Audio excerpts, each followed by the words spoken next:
Did you ever wonder how a massive global panic over a simple computer calendar bug accidentally rewired the entire world economy and birthed the modern global supply chain?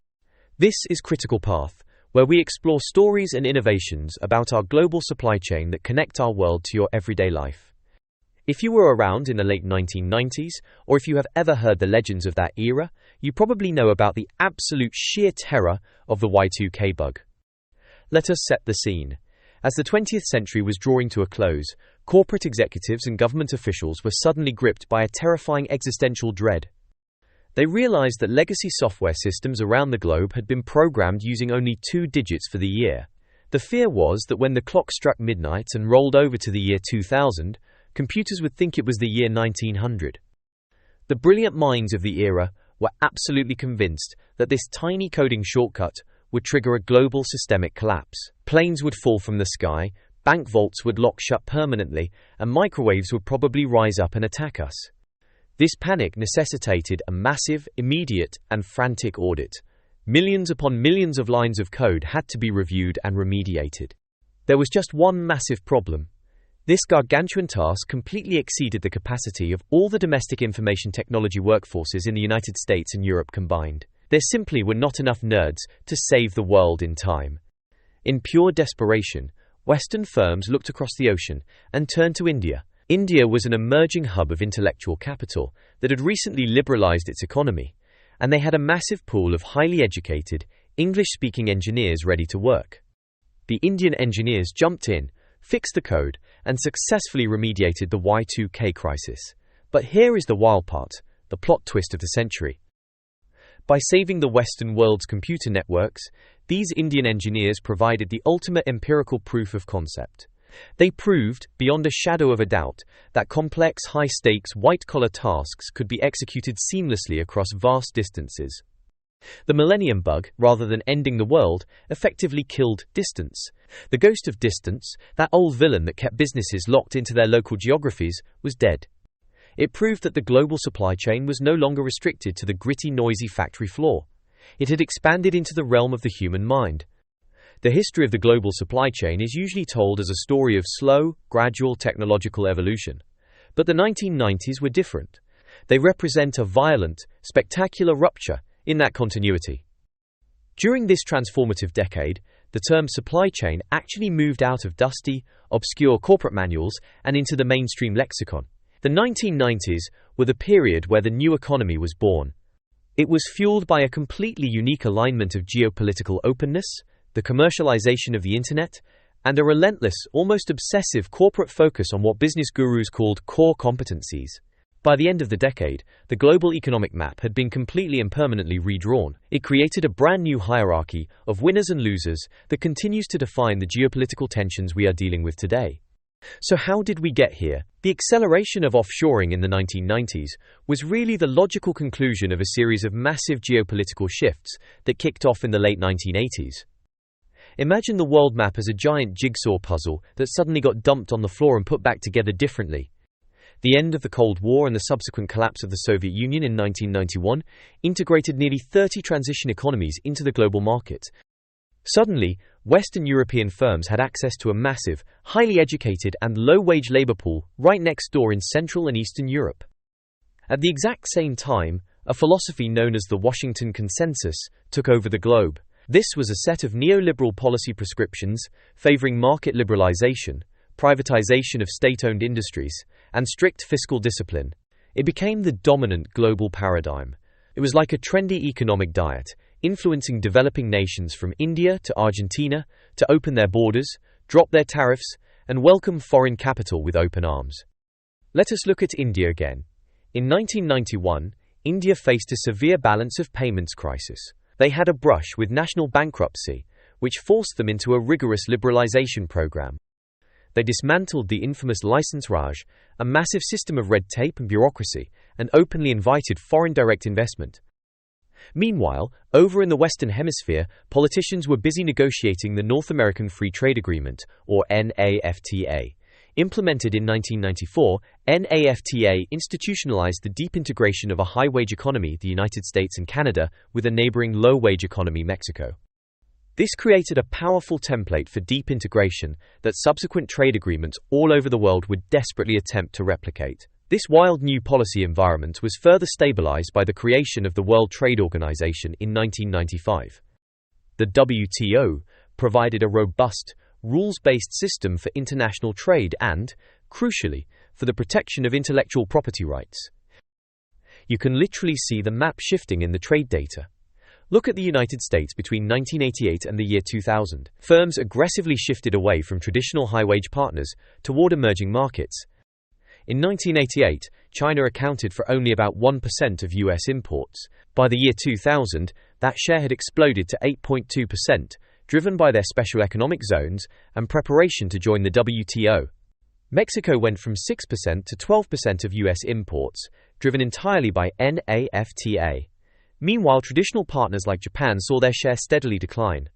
But geopolitical treaties and open borders are just pieces of paper. If the geopolitical climate provided the motivation to offshore, technology provided the physical muscle to actually do it. The 1990s witnessed a brilliant convergence of three major tech breakthroughs: the deployment of fiber optic cables, the rise of the World Wide Web, and the maturation of enterprise resource planning systems. Remember the ghost of distance we talked about? The concept of the airy death of distance was popularized by the economist Francis Cairncross. She suggested that the cost of global communication would eventually become as cheap and irrelevant as the cost of the electricity keeping your office lights on. This was not just optimistic speculation, it was backed by massive, physical, earth-moving investment. In the year 1990 alone, local Bell operating companies in the United States increased their deployed fiber optic miles by 31.7%, reaching an astounding 2.7 million miles of cable by the end of that single year. By 1988, massive transoceanic fiber cables had begun to link the world's continents under the sea. These cables reduced the cost of an international phone call from several dollars per minute down to mere pennies. This infrastructure acted as the central nervous system of the 1990s supply chain. Suddenly, a stressed-out manager sitting in a high-rise in New York could monitor factory production in a Mexican maquiladora, or check the progress of a software project in Bangalore, India, with the exact same ease as walking down the hall to check on a domestic facility. Then came the digitalization of the firm. Enterprise resource planning systems, known as ERP systems, offered by tech giants like SAP and Oracle, enabled companies to fragment their businesses. Think of an ERP system as an all-seeing, omniscient digital boss. These systems integrated totally separate databases across global operations, providing perfect, real-time visibility into inventory, procurement, and consumer demand. This level of transparency effectively erased the information penalty of distance. It encouraged major companies to shift away from vertical integration, the old-school idea of making absolutely everything in-house, to a brave new model of global outsourcing. Corporate strategy evolved in distinct stages during this time. At the baseline stage, companies just outsourced ancillary, non-core services. Think about printing documents or building maintenance. Then came the efficiency stage, where companies outsourced back-office functions like accounting, human resources, and basic data processing. They viewed it as simple good housekeeping. Finally, the supply chain evolved to the strategic stage. This is where companies developed strategic partnerships and actually offshored their core functions. Famous example is Eastman Kodak's decision in 1989 to outsource its entire information technology system. At the time, industry analysts thought Kodak had lost its collective mind, calling the move revolutionary and incredibly risky. But by the mid-1990s, it had become standard operating procedure for almost every major corporation. The biggest regional winners of this era were undoubtedly China and India, the world's two most populous nations. They successfully leveraged this new offshoring craze to aggressively accelerate their own economic development. They took completely different paths. China focused on physical manufacturing, while India focused on digital services, but both achieved staggering growth rates that far outstripped the mature economies of the West. China's emergence as the world's factory floor was the most dramatic arrival on the global economic stage since Japan's meteoric rise in the 1960s. Between 1990 and the year 2000, China's share of world manufacturing production rose from 2.7% to 7.0%. Their share of manufacturing exports surged from 1.9% to to 4.7%. China pulled this off by creating special economic zones and using a developmental state model. They cleverly maintained a non-liberalized capital account, which served as a massive financial firewall, allowing China to dodge the catastrophic volatility of the 1997 Asian financial crisis. The sheer scale of Chinese production and its deep integration into the United States supply chain was absolutely mind-boggling. Let us look at the numbers. U.S. imports from China grew from $45 billion in 1995 to over $280 billion by the year 2006. This massive, endless river of low-cost goods flowing into Western ports helped keep inflation incredibly low in the West, giving the Federal Reserve a ton of flexibility during the booming era of the new economy. While China built factories, India built a massive intellectual capital reservoir. India realized that its highly educated, English-speaking population was a goldmine for the global weightless economy. Following the massive success of their Y2K remediation efforts, India became the undisputed primary destination for business process outsourcing and software development. The cost advantages were just too good for Western executives to ignore. In the United States, an accountant might bill at $39 per hour, but an equivalent service in India could be sourced for just $20 per hour through a middleman, with starting salaries for those Indian accountants as low as $100 per month. This wage arbitrage wasn't just for spreadsheets, it extended into high-value medical services like teleradiology. Indian doctors provided overnight coverage for United States hospitals. They would read CAT scans and MRIs for American patients while it was daytime in India.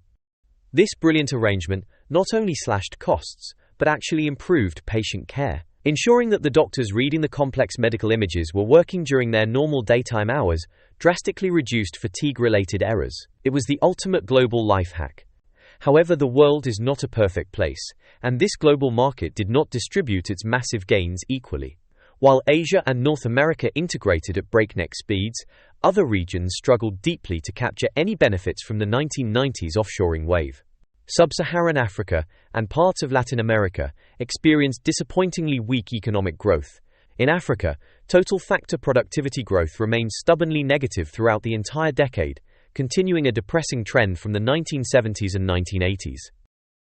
Weak governance, systemic corruption, and an incredibly inhospitable environment for outside investment led to a massive flight of capital. By 1990, an estimated 40% of Africa's private capital was held securely outside the continent. Even in Europe, the experience was incredibly uneven. Transition economies in Central and Eastern Europe integrated well with Western Europe, eventually becoming the third largest trading partner for the euro area. But within that bloc, there were winners and losers. Countries that were part of the Visegrad Group, which includes Poland, the Czech Republic, Slovakia, and Hungary, successfully specialized in automotive and textile manufacturing.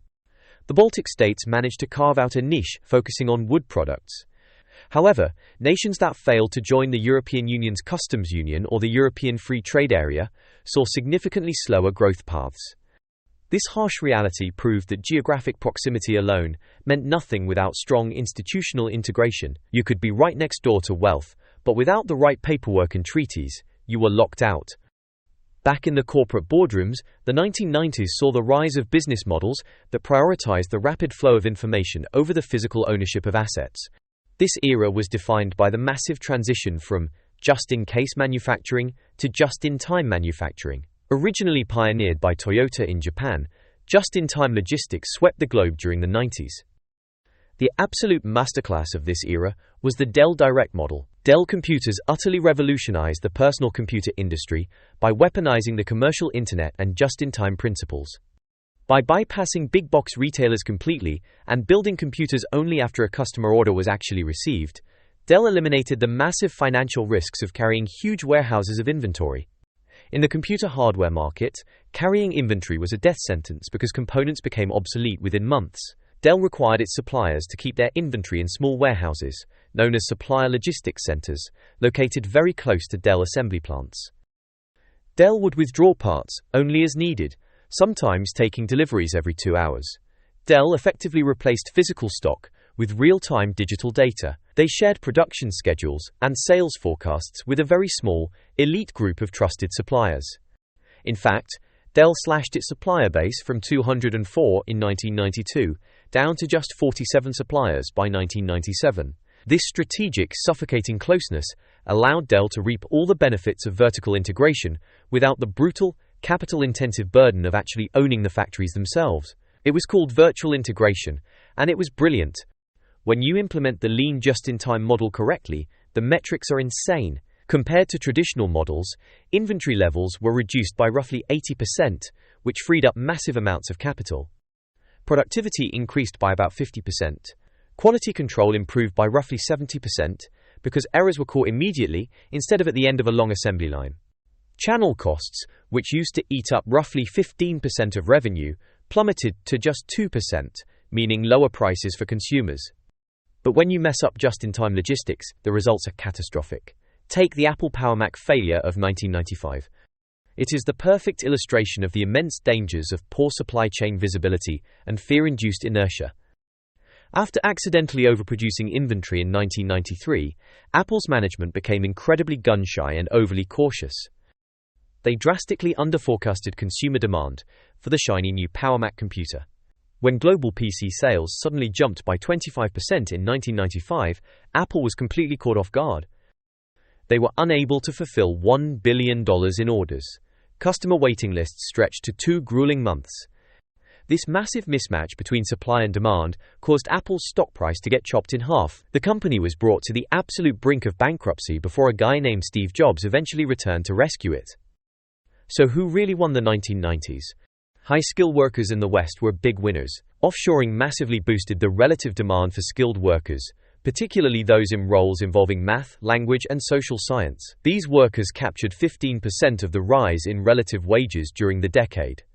The emerging middle class in Asia also won big.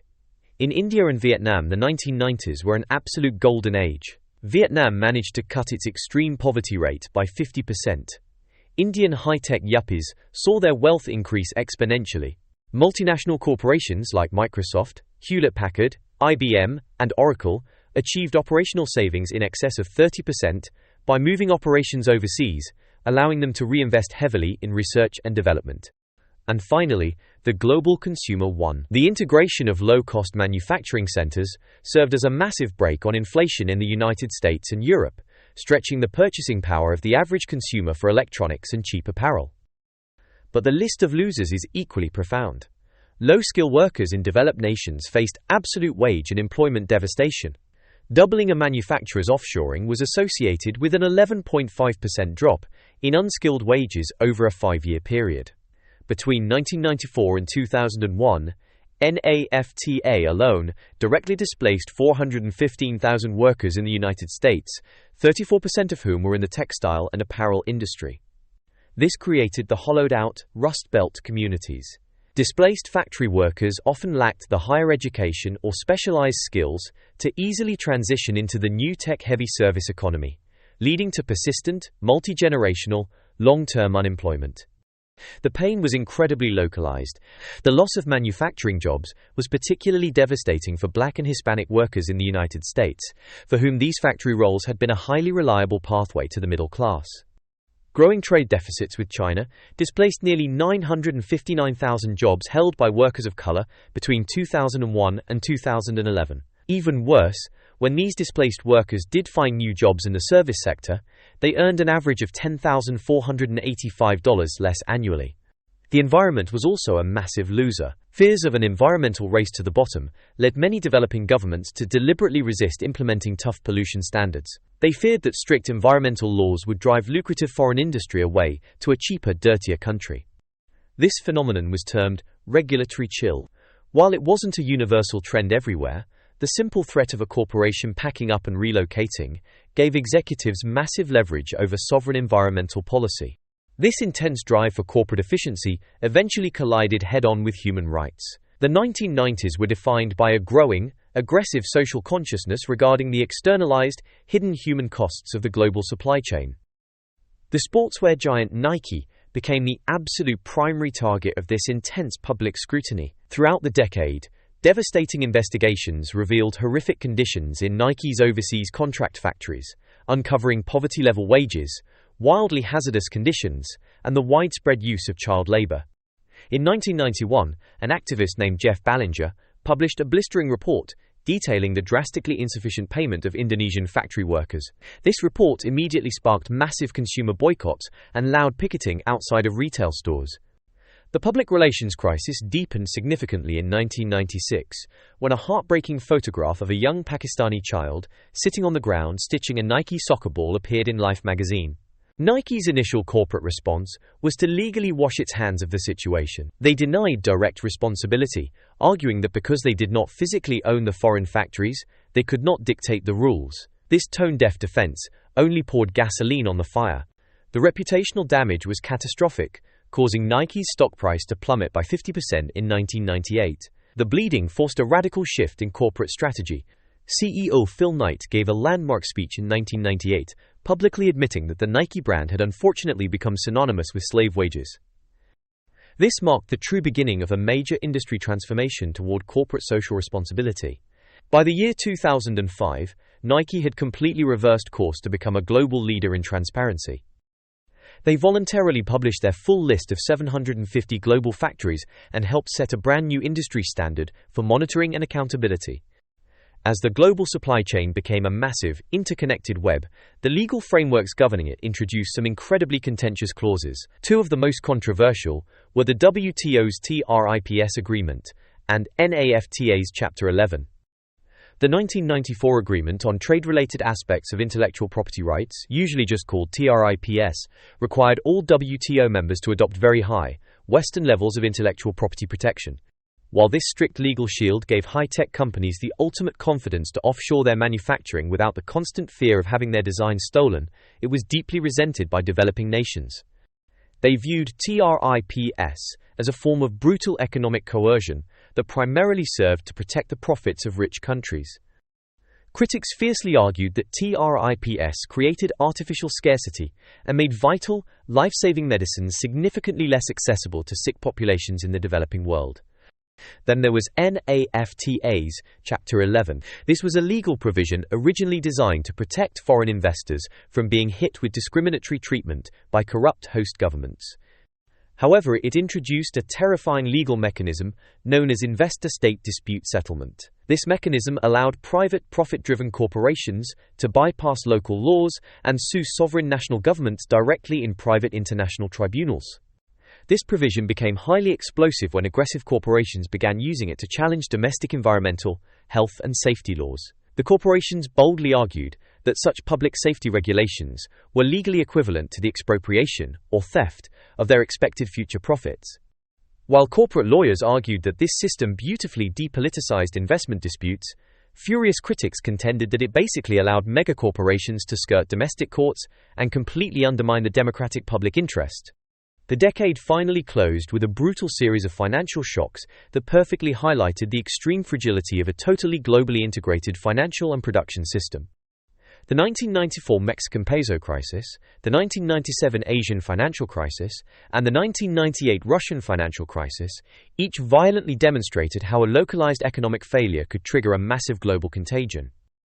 The 1998 Russian crisis was particularly severe.